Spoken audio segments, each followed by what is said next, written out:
Right. Rajani గారు, 18 ఏళ్ల కుర్రాడు బైక్ నడుపుతూ రోడ్డు ప్రమాదం జరిగితే, ఆ బైకు ప్రమాదంలో ఒక వ్యక్తి చనిపోయాడు.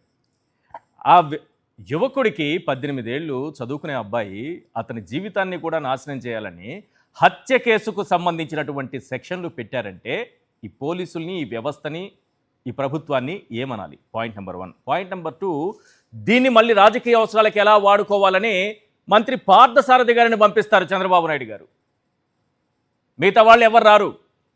అసలు చంద్రబాబు నాయుడు గారు అయితే విశాఖలో స్టీల్ ప్లాంట్లో ప్రమాదంలో ఎవరు చనిపోయినా ఏ కుటుంబాన్ని పరామర్శించరు.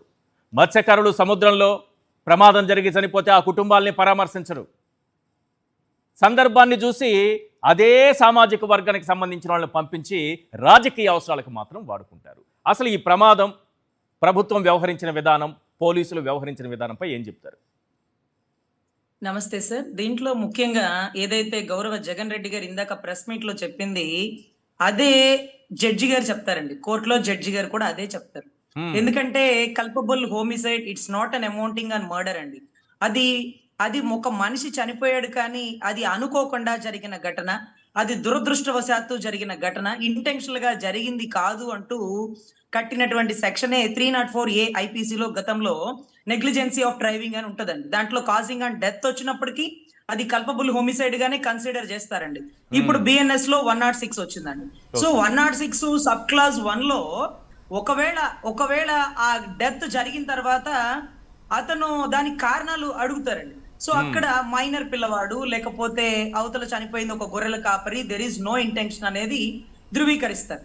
అదే రకంగా 106 సబ్ క్లాస్ 2 లో ఒకవేళ డ్రైవింగ్ చేసిన వ్యక్తి పారిపోతే, అంటే ఎస్కేపింగ్ అయితే, అప్పుడు కొంచెం సెక్షన్ బలంగా ఉంటుందేమో. అది కూడా 2 ఏళ్ళు 5 ఏళ్ళు. అంటే 2 ఏళ్ళేమో ఇమీడియట్ గా ఏదైతే యాక్సిడెంట్ జరిగిన తర్వాత అతను రియాక్ట్ అయ్యి వాళ్ళకి నష్టపరిహారం, లేకపోతే వాళ్ళకి హాస్పిటల్లో జాయిన్ చేయడం, తనే నేరం చేశానని ఒప్పుకోవడం, ఇదంతా జరుగుతుందండి. 106 సబ్ క్లాస్ 2 లో వాళ్ళు పారిపోతే, చెప్పా పెట్టకుండా యాక్సిడెంట్ చేసి పారిపోతే అది వస్తుందండి. అది కూడా 5 ఏళ్లేనండి. అంటే ఎక్కడ కూడా అబౌవ్ 7 years లేదండి. అబౌవ్ 7 years లేనప్పుడు ఎలా అరెస్ట్ చేస్తారండి? Arnesh Kumar state of Bihar guidelines మరి అది పాటించిన పోలీస్ వ్యవస్థ అంటే పాటిస్తారండి. రాష్ట్రంలో ఎక్కడ జరిగినా పాటిస్తారు. ఒక్క వైసీపీ మాజీ ఎమ్మెల్యేలో, మినిస్టర్లో, వైసీపీలో నాయకులకి మాత్రమే బిఎన్ఎస్ లో, లేకపోతే ఈ సెక్షన్స్, రాజ్యాంగం, ప్రజాస్వామ్యం ఇవేమి వర్తించవండి. ఇందాక మాట్లాడుతూ గంజాయి తాగిన వాళ్ళ దగ్గరకో, లేకపోతే మర్డర్లు చేసిన వాళ్ళ దగ్గరకో వెళ్తాడు ఇతను అన్నారండి. Yeah sir, blade batch. అంటే తెనాలిలో ఒక వ్యక్తి గంజాయి తాగి పోలీసు వాడిని కొడితేనో, కానిస్టేబుల్ ని స్పృహ తెలియక కొడితేనో అప్పుడు జగన్ రెడ్డి గారు రాలేదండి. ఎప్పుడు వచ్చినారు? ఆ బిడ్డని నడి రోడ్డు మీద కాళ్లతో కొట్టిన తరువాత ఎన్హెచ్ఆర్సీ రియాక్ట్ అవ్వాల్సినటువంటి విధానంలో నేషనల్ హ్యూమన్ రైట్స్ ప్లేస్ లో మాజీ ముఖ్యమంత్రి వచ్చాడు.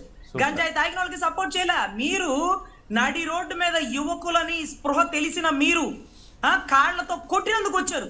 స్పృహలో లేనప్పుడు అతను నిన్ను కొడతాడు, నన్ను కొడతాడు, వాడికి ఏం తెలిసింది? ఎవరో గంజాయి తాగినోడికి, డ్రగ్ తాగినోడికి అది తప్పే.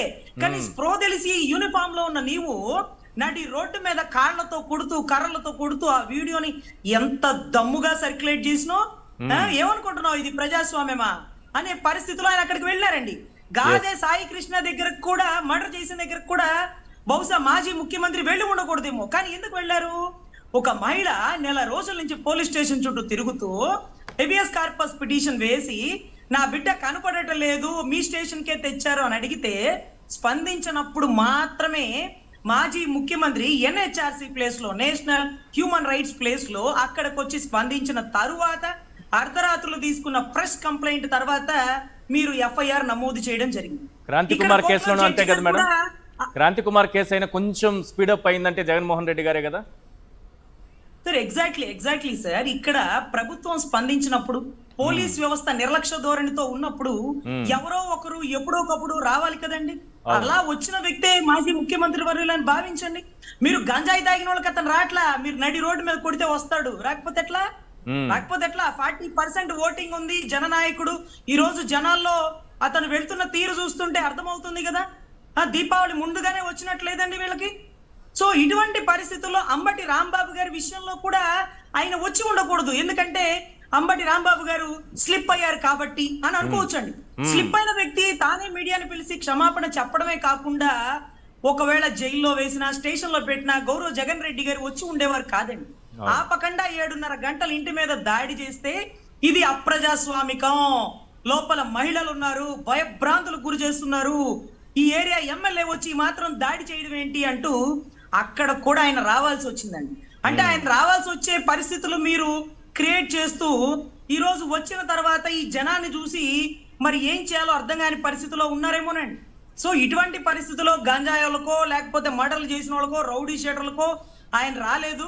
ఆ రౌడీ షీటర్లో ఆ గంజాయి తాగిన వాళ్ళ మీద పెట్టాల్సిన కేసులు పెట్టి చట్టపరమైన చర్యలు తీసుకోవలసిన విధంగా తీసుకుంటే బాగుండండి. ఎందుకంటే నాయకుడు కాబట్టి అతన్ని నమ్మి వచ్చినటువంటి ఎమ్మెల్యేలని మినిస్టర్లని అతన్ని ఇబ్బంది పెట్టలేక, అతని జోలికి రాలేక, అతని నీడను కూడా టచ్ చేయలేక అతని మాజీ ఎమ్మెల్యేలని మినిస్టర్లని ఇబ్బంది పెడితే నాయకుడు అక్కడ వస్తాడు.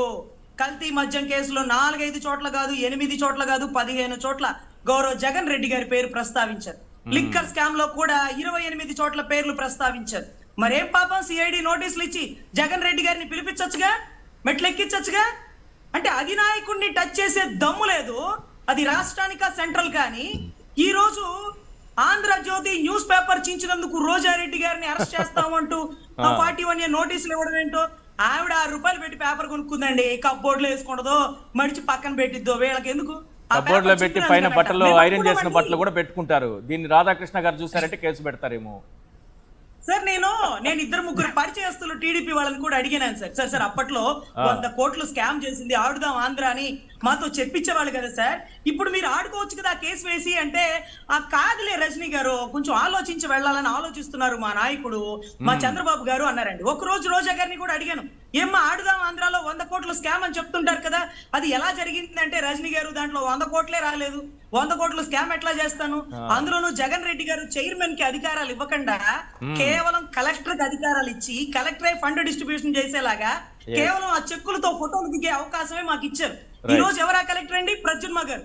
ఆ ప్రద్యుమ్న గారు ఎక్కడ ఉన్నారండి? లోకేష్ గారి పేషీలో ఉన్నారు. ఇప్పుడు రోజాగర్ రెడ్డి గారిని టచ్ చేద్దామంటే ప్రద్యుమ్న గారు వస్తారు, నేనే ఇచ్చానండి, నా సంతకాలతోనే పోయిందండి, ఆమెకేం సంబంధం అండి అంటాడు.